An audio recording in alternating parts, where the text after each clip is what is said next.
Hello everyone, this is Ben Cripps here. I'm not sure if anyone's seen my previous post, but I've been sort of working on Stingray bass sort of mod.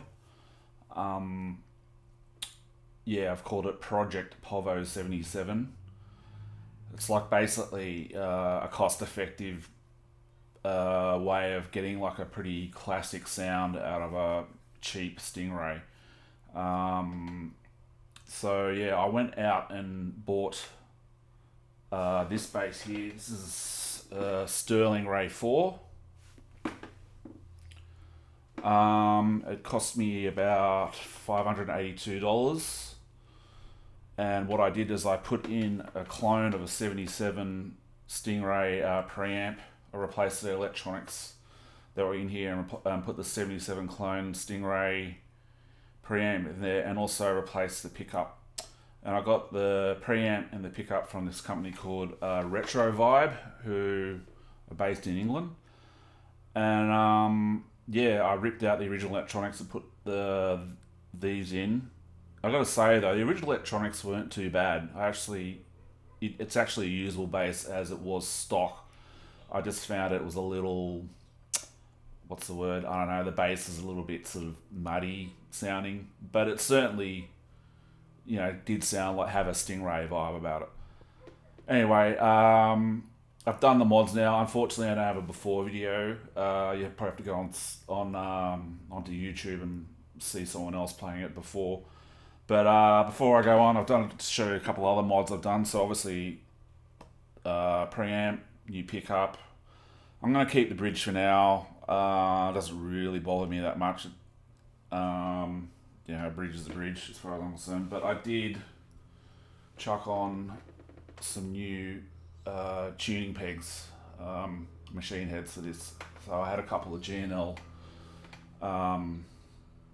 GNL pegs left from another project, and I also put in on an old D tuner. So that's made it quite usable as well.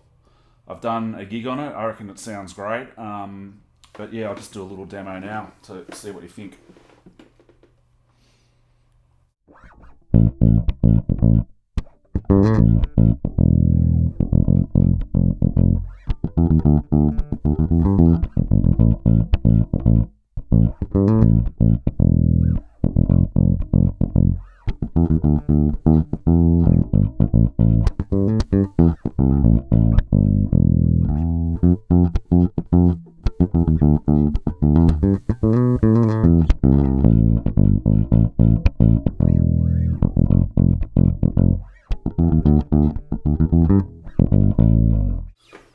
There you go. I don't know. It sounds like a Stingray to me. I reckon that's a good way of not spending thousands of dollars on a whole, like an American Stingray. Which is, there's nothing wrong with spending that sort of money, but not a lot of people have that sort of money. I mean, I was lucky enough to get an original. This is my original Stingray. It's an 83, so it's pre-Ernie Ball, just before Ernie Ball took over.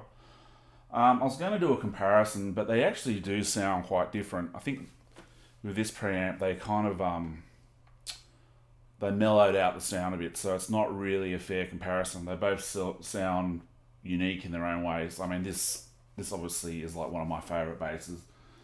But that was another reason why I got this bass, because the Sterling and more of the weight I have is because it is an older bass, and I don't really like taking it out much anymore. For that reason, it's quite heavy as well. This thing's actually pretty reasonably weighted. I'll tell you a little bit more about the materials. I think it's a basswood body. Finish is like a satin. I actually really like it. Feels really good.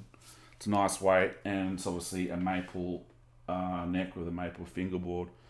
They have cut costs, obviously being a cheaper bass. I think the dot inlays are printed on, but that doesn't really bother me in any bit. Neck feels pretty good.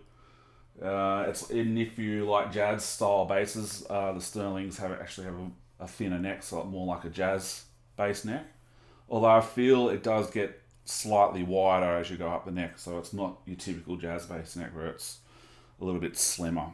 So it's taken me a little while to get used to, but yeah, I really like it. So anyway, that's Project Povo 77.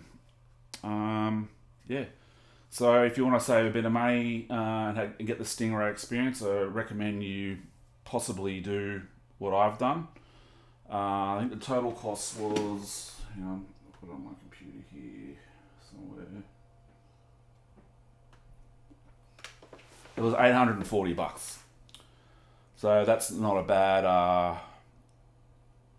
price for essentially technically a 77 Stingray. Yeah. Anyway, that's it. Thanks for watching.